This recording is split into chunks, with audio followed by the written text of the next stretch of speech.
Jeff Katala Mulumba est le seul invité de ce matin. Bonjour, Monsieur Katala. Bonjour, Monsieur Fabien Lumbala. Votre visage, ça peut dire quelque chose à certains téléspectateurs, internautes. Mais je dois vous présenter. Je vais dire l'essentiel. Vous allez compléter. Je vous en prie. Alors, vous n'êtes pas nouveau dans les médias, vous êtes journaliste. Effectivement. Basé en Afrique du Sud. Absolument. Jobourg, comme on dit. Johannesburg. Johannesburg. Ouais. Vous êtes journaliste sur DSTV. Super Sport. Super Sport. Ouais. Et également dans un autre média. Oui, SABC. Évidemment, j'étais aussi sur TV Africa, qui a été délocalisé de l'Afrique du Sud vers Abidjan. Oui. Et Afri7 TV également. D'accord. Donc, vous êtes journaliste sportif. Oui. Sportif et aussi économique, culturel. Dans le cadre de SABC, South African Broadcasting Corporation. C'est le grand média des sports en Afrique du Sud. Oui, câblé. Voilà. Ouais. On capte ce média ici sur... Multi-choice. Voilà, sur certains décodeurs. Le nom va venir pour ne pas faire la pub. Je comprends. Alors, vous êtes en séjour à Kinshasa. Oui. Alors, Jeff Katala, nous allons ramasser quelques sujets d'actualité. Je vous en prie. Vous êtes connecté au pays beaucoup sur Télé 50? Toujours. J'ai un bouquet où je capte presque toutes les chaînes congolaises qui sont sur... StarTime? Non, c'est un bouquet local, hein, voilà. à partir d'Afrique du Sud. Ouais. Voilà. Moi, je capte même certaines télévisions africaines aussi. Voilà. Donc, ce qui fait que toutes les télévisions qui sont sur KU Band, je les capte. Très bien. Parce qu'il vous arrive de nous faire des observations, de réagir à certaines thématiques ou déclarations des invités dans beaucoup de magazines ici, même dans les journaux. Tout à fait. Nous avons votre feedback et surtout des réactions encourageantes. Voilà, tout à fait. Mais vous savez, Fabien, surtout ça fait débat. Quand on est à l'extérieur... Quand vous ratez le samedi, vendredi... c'est samedi. C'est samedi. Oui. Quand vous ratez samedi, c'est dimanche. Tout à fait. Tout à fait. Et si vous êtes en dehors de la maison, vous l'avez sur YouTube. Tout à fait. Voilà. Tout à fait. C'est ce que je fais. Ça fait débat chaque vendredi. Vraiment, c'est mon rendez-vous hebdomadaire. Voilà. Vous réclamez le retour de Gabin Loulendu. Vous réclamez le retour de Gabin Loulendu dans ce fait débat. Vous savez, c'est l'une des rares personnalités qui fait des analyses qui sont vraiment cohérentes. J'aime bien la synergie de ces analyses. C'est-à-dire quand il est de l'UNC, mandataire maintenant suspendu, donc il doit revenir au parti. Maintenant, il peut intervenir. Mais la compétence n'a pas de couleur partisane. Elle doit être nationale. Elle doit être mise au service de la nation. Moi, je me refuse. Je regarde avec beaucoup de douleur et d'affliction quand je vois les gens, parfois dans certaines émissions ici, et pourtant nous n'avons que le Congo comme les dénominateurs communs, mais qui se battent pour défendre les causes partisanes, et pourtant on doit se mettre d'accord, quelles que soient nos couleurs politiques, pour défendre la cause nationale, car le pays est en mal. Bon, la situation n'est pas particulière à la RDC, même en Afrique du Sud, par moment, les débats, c'est pas autour des idées et des programmes, c'est autour aussi des individus, comme Zuma, dernièrement, avec des soucis judiciaires. Vous voyez que les partisans, c'est la personne de Zuma, c'est pas ce qu'il a fait. Vous savez, quand il y avait la motion de défiance contre Zuma, il y a eu même les gens de l'ANC qui avaient voté pour, même s'ils ont été réprimandés au sein du parti. Je me rappelle, nous sommes venus avec Chio Kitundu à Pretoria, mais Zuma nous a reçus dans son bureau de l'ANC à Johannesburg. Pendant ce temps, il avait des véritables soucis, même au sein du parti. Tout à fait. Même à cause de ces Indiens qui font les affaires. Oui, Gupta. Voilà. Les Gupta. Voilà, justement. Et ils avaient pris le pays en otage. Mais maintenant, on est en train de faire avec la commission Zondo, qui est en train justement d'interviewer Commission Zondo. Zondo. Ah, ça me rappelle un Zondo ici, Zondo TV. Non, là, Zondo ou Zombo le soir? Ah non, il y a Zondo ici. Ah bon? Ici, c'est Zondo. Ah, là, c'est la commission de la religion. Ah voilà, là, c'est commission Zondo. Zondo, c'est le vice-président de la Cour constitutionnelle. Ouais. On lui a donné le mandat de pouvoir interviewer tout le monde qui s'occupait justement des entreprises de l'État où les Gupta avaient la main mise. Et c'est vraiment un scandale. Les Indiens, apparemment, ils sont terribles dans beaucoup de pays africains. Mais c'est comme ça. C'est-à-dire que les pays doivent avoir les lois qui protègent justement son trésor national, sur tous les niveaux. C'est-à-dire que quand vous laissez vraiment la main libre à certaines personnes, ils vont se la couler douce, au détriment justement de la population. Et pour cela, je commande l'Afrique du Sud parce que c'est un pays africain. Je ne peux pas dire, je ne peux pas parler de la France, mais je suis africain. Mais ce qui se passe au niveau de l'Afrique du Sud, coup de chapeau. Très bien. Nous revenons au Congo pour... vous déplorez le fait que les débats, c'est souvent autour des individus, pas autour des thèmes, des idées, des programmes. Ce sont les noms des gens. Et ça, comment vous le percevez? Très mal. En tant que Congolais, parfois, excusez-moi le terme, mais je dois dire que j'ai parfois honte. Parce que si souvent les gens qui passent sur différentes plateformes des médias, moi je suis licencié. Moi je suis expert en ceci. Je suis doctorant en droit. Mon professeur m'avait enseigné ceci. Mais ce prof-là, vous allez parler de Maurice Duverger. Ça fait combien de temps qu'il a fait ces théories? Les sciences sociales sont faites pour évoluer. Nous devons tenir compte de réalité du moment. Alors quand vous venez avec les théories, moi je suis PhD en droit, mais si on regarde partout, c'est la plupart des PhD qui ont fait que le pays soit dans l'état où il se trouve. Alors moi j'adore le pragmatisme. Vous parlez des professeurs docteurs. Et tout le monde d'ailleurs, même certains invités. Moi j'ai fait 5 ans l'ISTI, à l'IFASIC, je ne suis pas n'importe qui. Moi j'ai fait autant à l'UPN, moi j'ai fait autant, moi j'ai étudié à Gand. Mais non, mais ça fait horreur.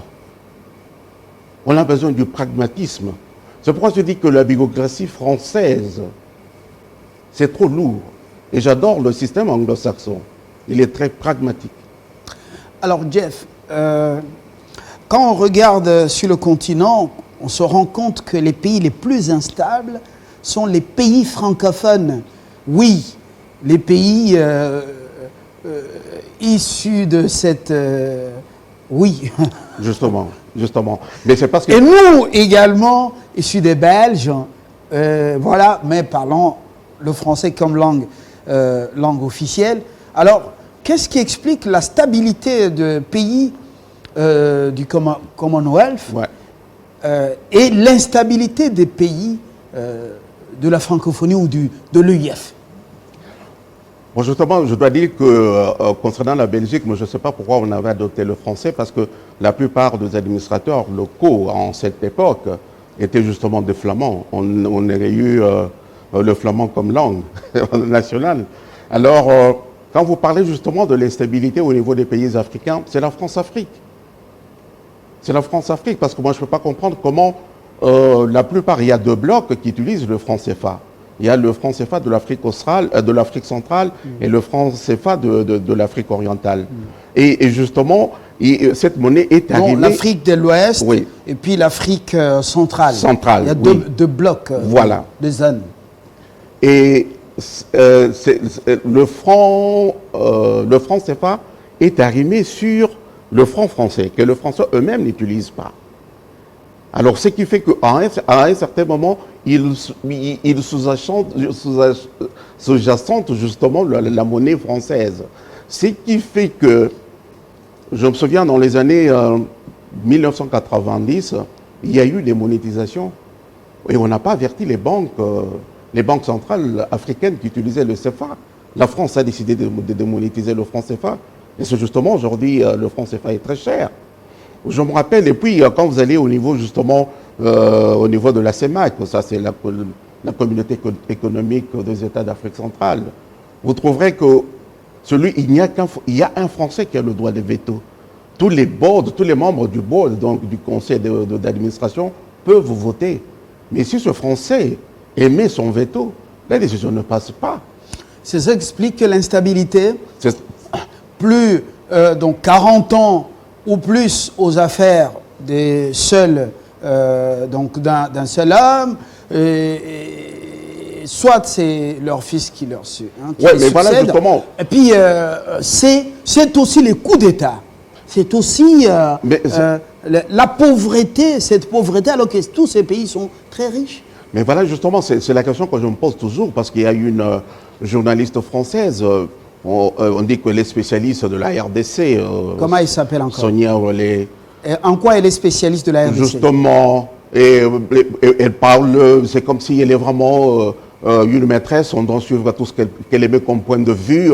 Moi, je vous dis qu'au Congo, il faut absolument faire ceci. Vous savez que le président est en train de faire cela. Les anciens caciques ont fait ceci, cela. Ça vous énerve aussi? Ça m'énerve. Elle n'a pas... Quand une journaliste donne oui, des leçons, en tant que journaliste, et justement parce que j'ai comme impression... Et puis quand nos confrères congolais, nos compatriotes... relaient ces tweets. Voilà. Et ils l'apprennent comme référence. Mais écoutez... Si aujourd'hui on a des problèmes au Sahel, si aujourd'hui on a les terroristes jusqu'à l'est du Congo, mais c'est la France qui a tué Kadhafi. Quand Kadhafi était là, il n'y avait pas tout ça. En Afrique du Sud, vous analysez aussi les choses comme ça? Absolument. Alors, à Nouakchott, ça va vous surprendre, à Nouakchott, il y a une journaliste française qui a raconté les histoires sur le Congo. Voilà. Alors que le communiqué n'était pas comme ça. Voilà. Ah, ça m'avait aussi énervé. Non, mais ça m'énerve. Et deux fois, quand j'ai la possibilité, je lui relance quand même certains tweets. Je dis, vous n'avez pas le monopole de connaissances sur le Congo. Peut-être que vous n'en savez absolument rien. Vous partez, vous restez à Kinshasa. Quelques rares fois, vous partez à Lubumbashi ou à l'Est. Mais cela ne fait pas de vous experte. Non, pas du tout. Alors, nous parlons... Mais maintenant, quand on revient maintenant au système de Commonwealth, c'est l'indépendance totale. Ça, c'est... Montre-moi ce que tu sais faire. Et le reste reviendra après. Montre-moi ce que tu sais faire. Oui. C'est pas montre-moi tes diplômes. Non. Montre-moi de quoi tu es capable. Oui. Et après, je vais te dire ce qu'il faut. Après, oui, voilà. Tu commences à travailler, on te dit, mais au fait, quelle formation as-tu faite? Je suis comme ça, je fais comme ça. Ah bon? Ok.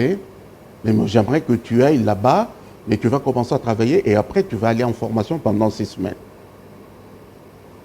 La formation vient après. Voilà. Mais c'est l'expérience d'abord. C'est l'expérience. Très bien. Parce que je me rappelle l'ancien président Kalema Motlante, qui a pris la relève quand Thabo Mbeki est parti avant que Zuma ne vienne au pouvoir. Il n'a même pas un certificat d'école primaire. Comment ça? Motlante n'a même pas un certificat d'école primaire. Mais sa gestion était orthodoxe. Absolument. Et il est parmi les rares leaders, les rares personnalités au sein de l'ANC qui sont écoutés partout. Et on l'appelle même sage. Voilà, on comprend la différence. Nous, chez les francophones, on est bariolés des diplômes. Les diplômes. Mais dans la praxis, on est soi-même les soucis pour son pays. Bon, on revient à la situation au pays. Il y a quelques sujets, quelques questions. Nous prenons d'abord le processus électoral grippé par les religieux.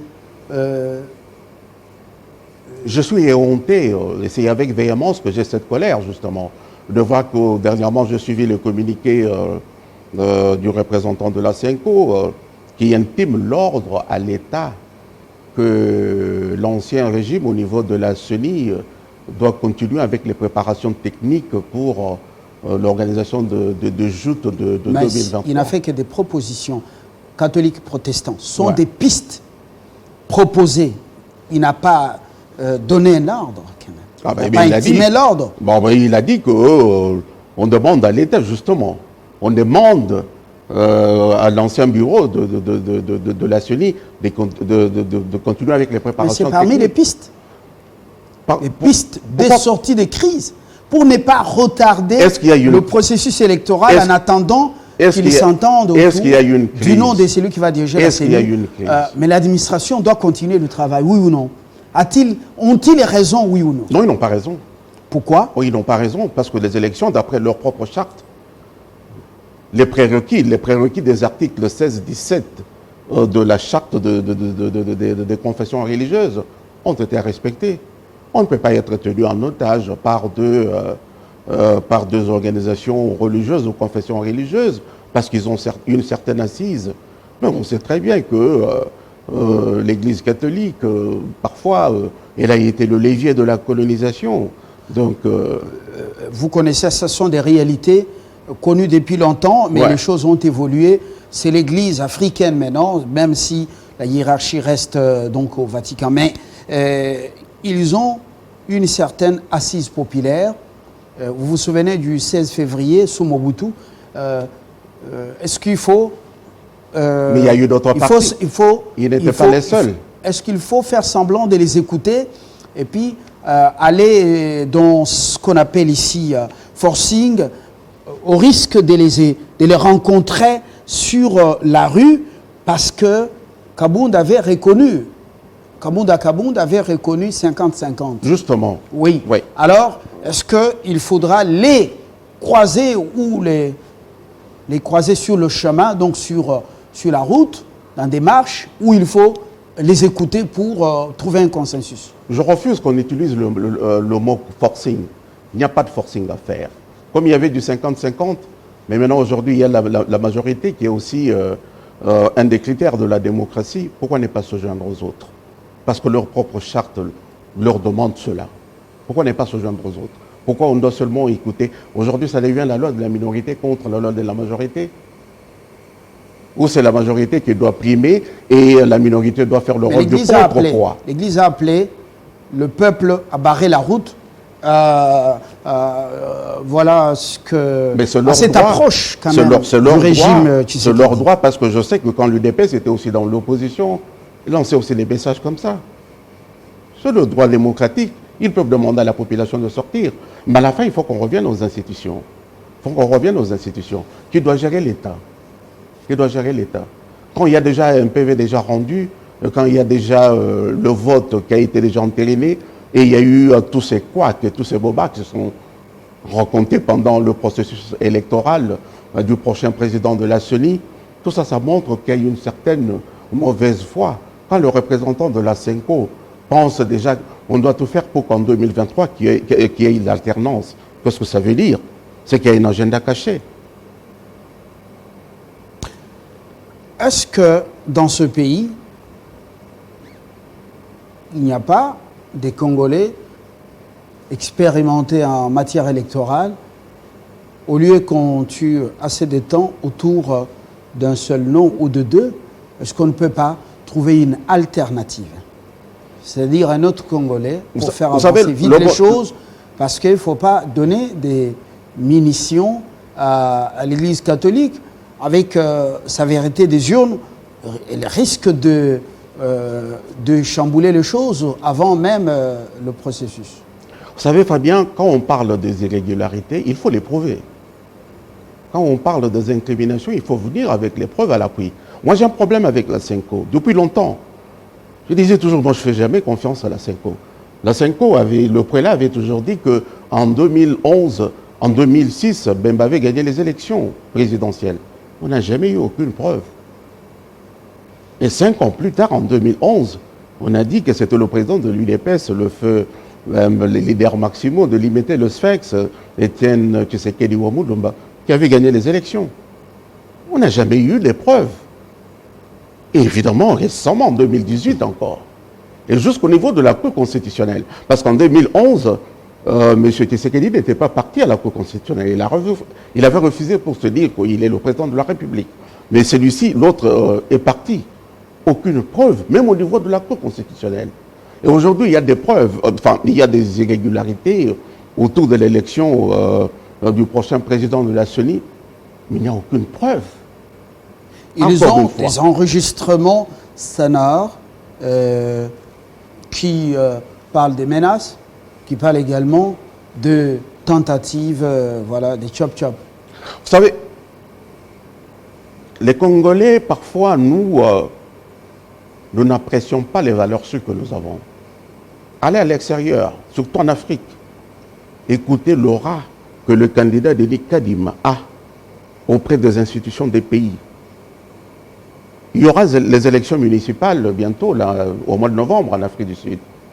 Je sais qu'il est déjà invité parce que je vais vous donner une certaine anecdote, parce que moi, je suis traducteur et interprète assermenté auprès de la Cour suprême de justice en Afrique du Sud. Alors je participe beaucoup à certaines réunions de chefs d'État ou bien des organisations comme ça, comme EISA, oui, évidemment, et puis au niveau aussi de la commission électorale sud-africaine, parce qu'il y a toujours les observateurs des autres pays qui viennent, alors on fait la facilitation linguistique. C'est-à-dire que quand vous entendez, quand on parle de Denis Kadima, vous vous dites, mais c'est un Congolais, mais où est-ce qu'il a toujours été? Pourquoi il ne peut pas rentrer au pays, aller aider le pays? Récemment au Niger, il avait été invité, il fallait qu'il soit là pour que l'aide internationale pour appuyer les institutions d'appui à la démocratie puisse être donnée. Parce qu'il y avait EISA représenté par Denis Kadima. Il est toujours à la tête de l'EISA? Oui. Voilà. Et évidemment en Côte d'Ivoire aussi, partout en Afrique. Alors, en Côte d'Ivoire, on se trouve actuellement Tony, comment on l'appelle encore, qui était à la tête de l'EISA ici en RDC. Tony, le nom propre va venir. Tony, lequel? Tony qui a dirigé EISA à Kinshasa durant un certain nombre d'années. Ah oui. Voilà. Le nom va venir. Bon, mais je vois le prénom Tony, un Ivoirien ouais, qui est rentré dans ce pays et qui a justement des fonctions importantes. Et qui a été formé par Denis. Voilà. Nous parlons de la soupe chimique. Là? La soupe chimique. Laquelle? Le vaccin. Vous avez déjà eu? Oui. Voilà. J'ai eu mes 2 doses de Pfizer. C'est pas AstraZeneca? Non, pas AstraZeneca, tout le monde l'a répudié. Alors, l'Afrique du Sud a perdu beaucoup de ses citoyens, même des étrangers, à cause de Covid. Continue à en perdre aussi. J'étais victime aussi l'année passée. J'ai souffert pendant 3 semaines, du 2 au 21 juillet. Mon frère, Fabien, ce n'est pas quelque chose qu'il faut souhaiter à quelqu'un. Tue la personne, peut-être par la sorcellerie, ça existe, mais ne lui dis jamais, toi, je te condamne à la Covid. Il doit souffrir d'une maladie atroce. C'est obligatoire déjà chez vous en Afrique du Sud? Pas encore. Pas encore. Pas encore. C'est volontaire? C'est volontaire. C'est volontaire. Alors, chez nous, vous voyez que c'est la nature ou c'est Dieu. Il y a quand même... nous venons de sortir de la liste rouge des Britanniques. La situation... Nous y étions aussi, voilà. L'Afrique du Sud. La situation redonne de l'espoir. S'il y a une conscientisation de la population, justement, parce que parmi la population, malheureusement, la population noire, même en Afrique du Sud, ils disent que quand vous partez vous faire vacciner, on va enlever 2 ou 4 ans de votre vie. On va enlever 2 ou 4 ans de votre vie par... moi, je préfère appeler la race caucasienne. Mais parfois, je dis, mais s'ils avaient vraiment besoin de faire ça, tout ce que nous consommons vient de là. Ils auraient dû se débarrasser de nous il y a plus de 1000 ans. Donc, il faut parfois essayer de prendre ça. Mais je vais quand même soulever, c'était ahurissant d'entendre les journalistes congolais qui condamnaient le président de la République, qu'il a refusé AstraZeneca, comme s'il était le premier. Eh bien, pendant ce temps-là, lui d'ailleurs, il a parlé en retard. C'était lors d'une interview à l'est de la République, à Goma. Oui, à Goma précisément. Oui, mais il l'a fait en retard. il y avait déjà plus de 15 chefs de gouvernement, surtout en Europe. La Suède était en premier le pays qui a refusé AstraZeneca, suivi de la Premier ministre, du Premier ministre danois, qui a refusé aussi AstraZeneca. À un certain moment, même Emmanuel Macron, ils ont demandé qu'il y ait des analyses approfondies. Mais je ne pensais pas qu'il y avait toute une armada de journalistes congolais contre M. Félix Antoine Tshisekedi parce qu'il a dit qu'il avait des doutes sur AstraZeneca, comme s'il était les pionniers dans ce déni. Alors finalement, il s'est fait vacciner avec son épouse. Non, mais pas avec AstraZeneca. Bon, Pfizer. Ouais, Pfizer. Parce que maintenant, c'est soit Johnson, soit Pfizer. Même en Afrique du Sud, on n'a pas utilisé AstraZeneca. Quelle garantie avec Pfizer? La garantie, ce n'est pas que vous ne pouvez pas en mourir. C'est-à-dire que les chances, il y a eu une certaine pondération qui est tellement infime que vous ne pouvez pas vraiment mourir. Vous allez tomber malade, mais vous n'allez pas être gravement malade si vous parvenez à tomber malade. Le vaccin ne veut pas dire que vous ne tomberez jamais malade, non jamais. Et d'ailleurs, ce qui se fait en Afrique du Sud, parce qu'avant de me faire vacciner, on a eu à me faire un test d'anticorps pour savoir si mon corps a assez d'anticorps pour réagir, parce qu'on est en train de m'injecter le virus. Bon, on ferme la parenthèse. Vous avez dit qu'il faut mettre l'accent sur la prévention. Oui, la prévention. Afin de freiner la propagation de ce machin. Absolument, absolument. Très bien. Il y a un autre dossier. Vous aussi en Afrique du Sud, vous assistez quand même à ce phénomène. Le président bouge beaucoup. Oui. Alors, ouais.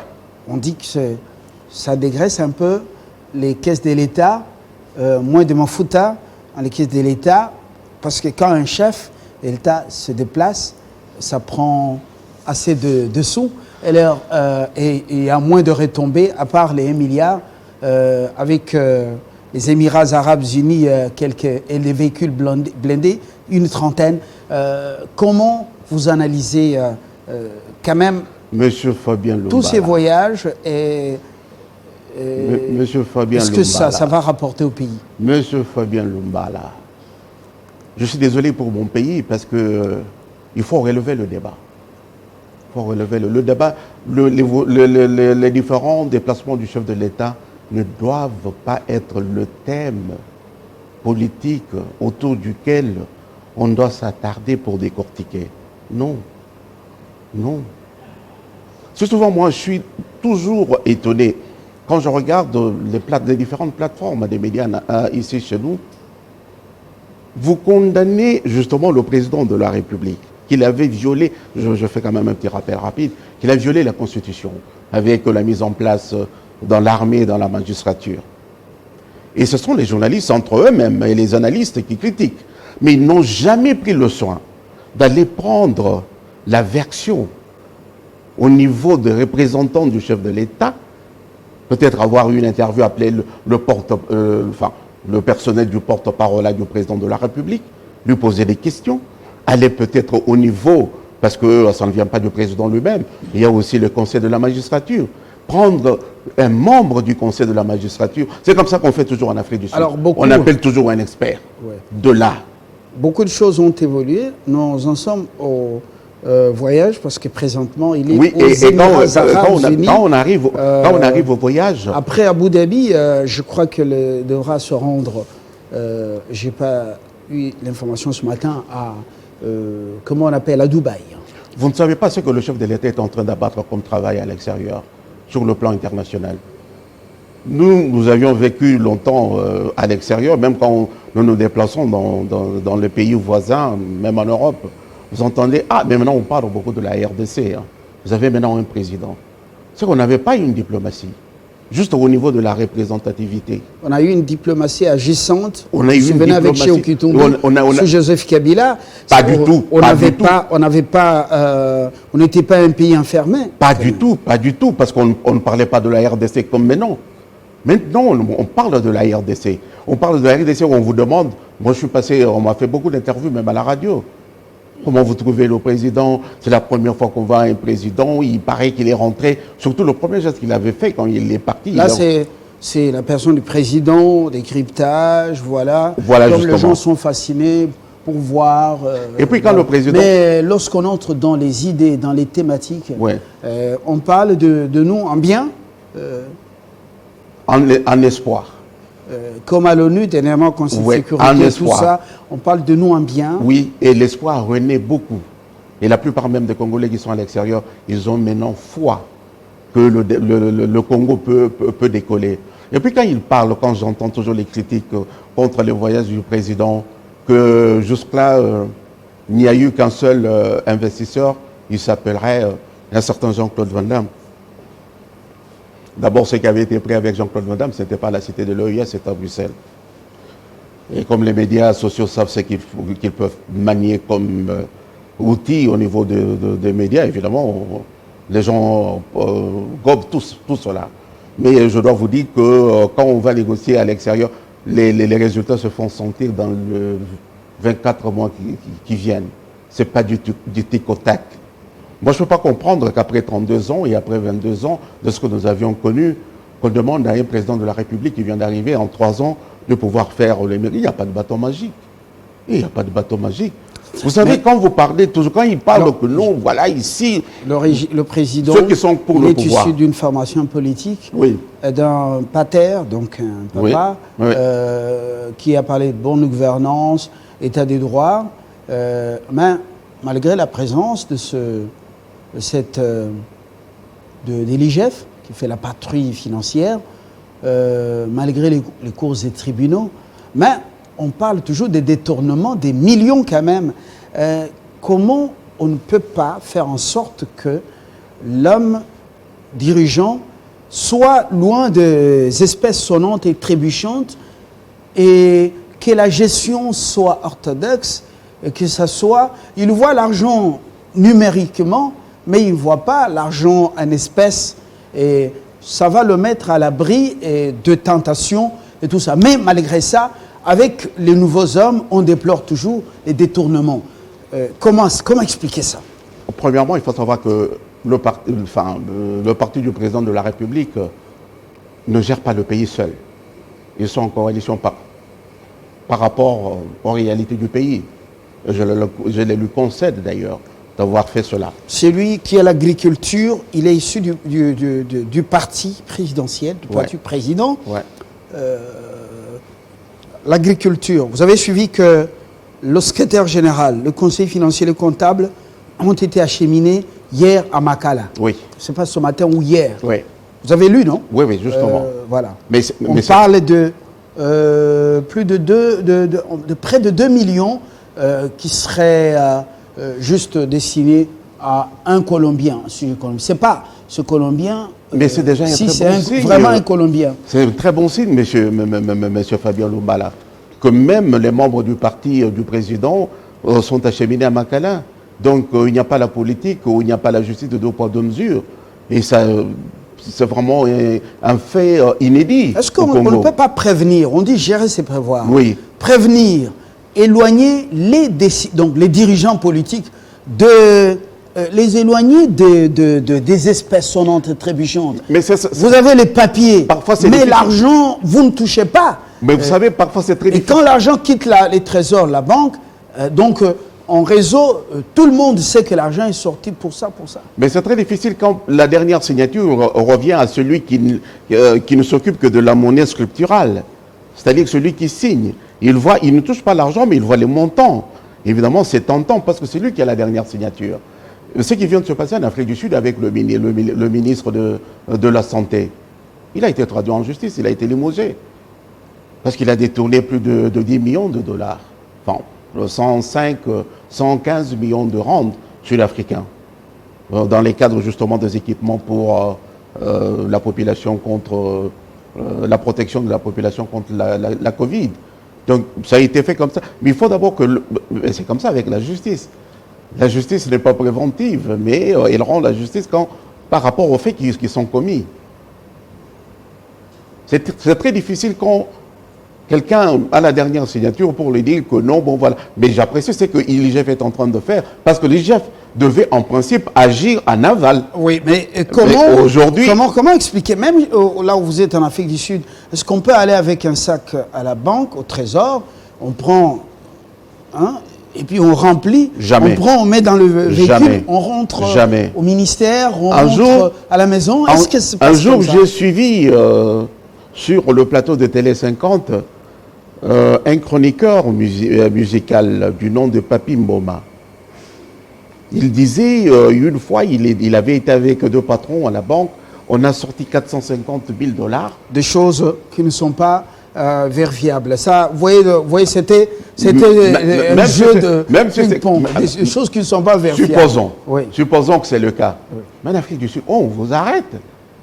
Déjà, en Afrique du Sud, vous ne pouvez pas venir avec l'équivalent de 10 000 $ si vous n'avez jamais fait une seule transaction dans ce pays-là. Et ça dépend du visa. Si vous êtes étranger ou un national, c'est-à-dire un sud-africain, vous travaillez, quelle est la source de votre revenu? Où est-ce que vous avez eu cet argent? Combien de fois vous le faites? Alors, on a un budget, les projections pour cette année, pour l'année 2022, ça donne environ 10 milliards de dollars. Vous connaissez l'immensité de votre pays et les besoins. Tout à fait. C'est trop peu. Trop peu. Trop peu. Trop peu. Donc, ceux qui n'équivalent même pas le budget de la province de Gauteng, là où je vis, en Afrique du Sud. Parce que le budget, l'année passée, le budget de l'Afrique du Sud était de l'ordre de 117 milliards de dollars. Et on a pris 40% justement pour s'occuper de la Covid. Le pays n'a pas donc parce que les gens, moi ça me fait parfois mal de constater que la plupart des Congolais pensent que la République du Congo, c'est Kinshasa. La République démocratique du Congo, la République démocratique du Congo, c'est Kinshasa. Moi, je suis villageois. J'ai grandi au village. Je sais de quoi je parle. Ceux qui sont chez moi là-bas du côté de Luebo, ou de Njokumpunda, ou de Kwaluebo, ou de Kampunga vers Mouekalaba, ils ne sont pas au courant de tout ce qui se passe ici. Est-ce qu'on a tenu compte des routes? Moi, j'ai fait 70 km à pied et je n'avais pas 15 ans. À pied, sans babouche, sans chaussures. Dans un sable mouvant et très chaud. Est-ce qu'on connaît les réalités de ces personnes-là? Où il n'y a pas d'argent, il faut que j'amène un peu de savon Lecoq, de savon Omo, pour aller acheter le maïs chez les Bakété ou chez les Bakouba. Chez les Bakété, les Kété ou les Kouba, oui. Les Kété et les Kouba. Vous vendez savon en poudre pour aller acheter du maïs chez les Kouba et les Kété? Oui, non, j'achète le savon à partir de Lebo. Pour le troc. Pour le troc. Il n'y a pas d'argent là-bas. Deux fois même avec les habits. Je donne un pantalon, on me donne, on appelle ça mundengue, on me donne tout un mundengue de tubercules de manioc. Mundengue, c'est la mesurette là? Non, c'est un peu comme un panier, mais allongé, comme ça. C'est en langue Kouba? Oui, Kété. Kété. Oui. Alors les gens ne connaissent pas tout ça. Mouchengue, Boulapé, il est beau. Parce que c'est le côté où moi je maîtrise très bien. Voilà, Bouchon. Voilà justement. Boulapé. Oui, Boulapé justement. Moutoto, tout. Kampunga. Ils ne connaissent pas cette réalité. Moi je parle justement du côté de la province du Kassai occidental que je maîtrise. Kassai central. Kassai central. Voilà. On a beaucoup fragmenté. Hein, voilà. Vous savez, parfois il faut revenir à la raison. Et ce n'est pas parce que tout est prévu par la Constitution qu'il faut absolument y aller. Quand on n'a pas les moyens de le faire. Avec un budget de 10 milliards de dollars, c'est impossible de pouvoir... Parce que vous avez déjà été à Tchikaba, parce que le Tchikaba, c'est le chef-lieu du Kassai. Du Kassai, de la province du Kassai. Et si vous partez à Losambo, il n'y a que les maisons des missionnaires. Il n'y a rien là-bas que l'État a pu construire. 10 milliards, c'est trop peu. Trop peu. Trop peu. Alors, comment expliquer quand on avait encore les 11 provinces, il y avait encore la dictature, le Congo profond donnait envie de vivre, les écoles, comme nous, issus de l'Institut de la Loubi, Ouais. à Kalela. Ouais. Le Congo profond donnait envie de vivre. Même avec des missions catholiques, l'eau coulait. Ouais. L'eau limpide coulait des robinets. Oui. Il y avait des équipes de football. Tout à fait. Il y avait de la vie. Les gens n'avaient pas envie de venir tous dans les centres urbains. Tout à fait. Alors, mais avec cette fragmentation, on a 26 provinces, oui. Mais est-ce que vous avez fait une description vraiment qui donne des soucis? Comment faire en sorte qu'on retrouve ce Zaïre qui donnait envie de vivre? Mais si on ne commence pas à faire quelque chose à partir d'aujourd'hui, on est toujours dans les critiques. Il n'a pas fait ceci, il ne va pas terminer la guerre à l'Est, l'état d'urgence n'a pas sa raison d'être, des bobards. Peut-être de rêves cauchemardesques qui ne veulent absolument rien dire. Mais il faut commencer aujourd'hui. Parce que quand vous dites qu'il y avait de l'eau qui coulait dans le fin fond, et ça faisait envie de vivre, c'est parce qu'il y avait... Ça commençait déjà à s'abîmer parce que ici, dans nos pays africains, pour la plupart, on n'a pas la culture de la maintenance. On a planté, on a mis la tuyauterie, bon, ça reste là-bas. Mais après un certain nombre d'années, il faut changer. Il faut maintenir ce network, ce réseautage aquatique. Il faut le maintenir, il faut faire l'entretien. Nous, on ne fait jamais ça. À la longue, ça finit par se dégrader et vous allez remarquer ça maintenant et vous allez dire non, on avait. Mais ça a commencé déjà à se détruire. On termine par là parce que notre temps est largement consommé. Le visionnaire, il a le devoir de faire un casting qui va faire en sorte qu'il puisse tomber sur des collaborateurs qui ont chacun un fragment de sa vision et qui vont l'aider à atteindre les objectifs ou à réaliser les promesses. Nous parlons de politique. Mais c'est justement... Est-ce que ceux qui étaient avec le chef, par exemple à l'étranger, ou qui étaient dans le parti, son pays, est-ce que vous constatez qu'ils l'aident? Non. Des gens qui ont le fragment de la vision du chef? Non. Qui sont venus pour l'aider à faire autrement les choses? Non. On a remarqué à nos dépens justement que la plupart des collaborateurs, je ne sais pas tous, mais la plupart, n'ont pas eu, n'ont pas un CV ruisselant. Peut-être pas un CV, mais une expérience quand même. Parce que moi, je comprends très mal pour quelqu'un qui n'a jamais travaillé. Parce que je comprends très mal que quelqu'un soit nommé pour s'acheter une première maison. Je comprends très mal. Parce que nous, avec le système d'Afrique du Sud, il suffit que tu aies un bulletin de paie avec une preuve de revenu. La banque, parce qu'il y a une banque des données, la banque contrôle un peu partout si tu es vraiment crédible, bancable. Et il te donne le crédit par rapport à ton salaire brut. Et on a cette culture-là. Et tant que cela n'est pas encore en RDC, on attend toujours « Ah, ton angé coquille, vous savez qu'il y a quand même certains, je regrette de constater qu'il y a eu certains collaborateurs du chef qui l'ont vraiment malmené et je pense que ce n'était pas vraiment digne d'eux. Bon, voilà. Mais il y a toujours, est-ce qu'il y a moyen de mieux faire?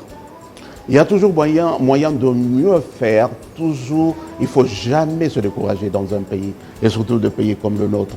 Et il n'y a pas que la politique pour développer un pays. Parce que, je ne sais pas si c'est la 40e fois depuis le nouveau régime que je viens ici, je suis porteur de certains projets. Il y a un projet que j'ai déjà mené au niveau de la présidence, justement, avec le bureau du conseiller spécial de chef de l'État pour le développement de la jeunesse par le sport, pour que dans certaines années qui vont venir, à l'avenir, l'État ne dépense absolument rien. Voilà. On va voir un peu. On ne vous a pas beaucoup fait attendre dans la salle d'attente? Ici? Lorsque vous venez, vous avez des rendez-vous avec des responsables? Non. Ah, c'est expéditif. Non, c'était vraiment expéditif. Peut-être parce que vous êtes journaliste. J'avais trouvé déjà mon nom à la guérite. Voilà.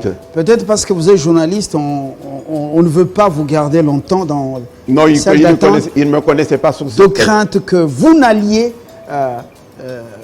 dénoncer cela. Vous savez, malgré tout ce que entre nous, Ce que je suis en train de vous dire, je suis quand même critique par rapport à mon pays, mais je suis très jaloux de la souveraineté de mon propre pays à l'extérieur. Merci. Je ne m'enfonce jamais dans ce ragot de bas étage pour critiquer le Congo. Très bien. On vous voit dans les réseaux sociaux, certains groupes, vous êtes moins bavard, et quand vous faites une sortie, c'est pour dire des choses qui tiennent la route par moment, pas une diatribe sur son propre pays. Merci. Oui. Nous, on a terminé, vous avez compris, ma solo comme au salon, avec un confrère, voilà, Jeff Katala, Moulumba, qui, je le rappelle, travaille pour le compte de DSTV Supersport. TV Supersport, une grande chaîne des sports en Afrique du Sud. Ouais. Dernièrement, vous aviez un trophée. Ah oui, c'est vrai. De meilleur journaliste? Oui, parce que j'ai participé à l'éclosion de cette émission partout en Afrique, parce que c'est la première émission sportive suivie en Afrique. Et malheureusement, le Congo n'est pas un pays anglophone, sinon, parce que ça fait carton. Je conseille qu'on bascule vers peut-être l'anglais. Cette francophonie ne nous amène rien. Absolument rien. Rien, voilà. Ah, absolument. Vous avez raison de nous amener à la SADC. Maintenant, nous sommes à l'Afrique de l'Est. Je crois qu'on peut quitter cette histoire. Et il y avait, d'OIF, voilà. On a terminé? On a fini. On a fini. Le réalisateur, c'est lui le patron ici. Ah, hein, pour, je voulais ajouter quelque chose sur la ZLEC. Ah non, ça va venir. Ouais. Ça va venir là, si vous êtes à Kinshasa. Ouais. Au revoir, très bonne journée. Merci beaucoup.